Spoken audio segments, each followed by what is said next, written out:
कि दरूद वाल में पिछले जुम्मतुल मुबारक जो गुजरा है इसको जनाब 13 मार्च को पत्तों की इलाके से जनाब मोहम्मद शहजाद साहब तशरीफ लेकर आए।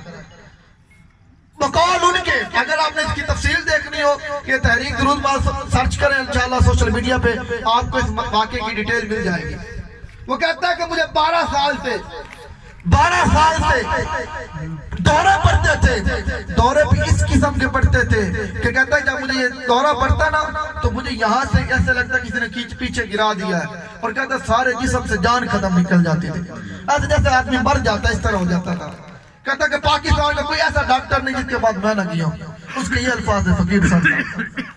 तो उसको किसी ने बताया कि दरूद महल में जाए, तो ये दरूद महल में आया तो बाबा जी ने फरमाया कि 4 जुमे तूने आने हैं, आगे दम करवाना है।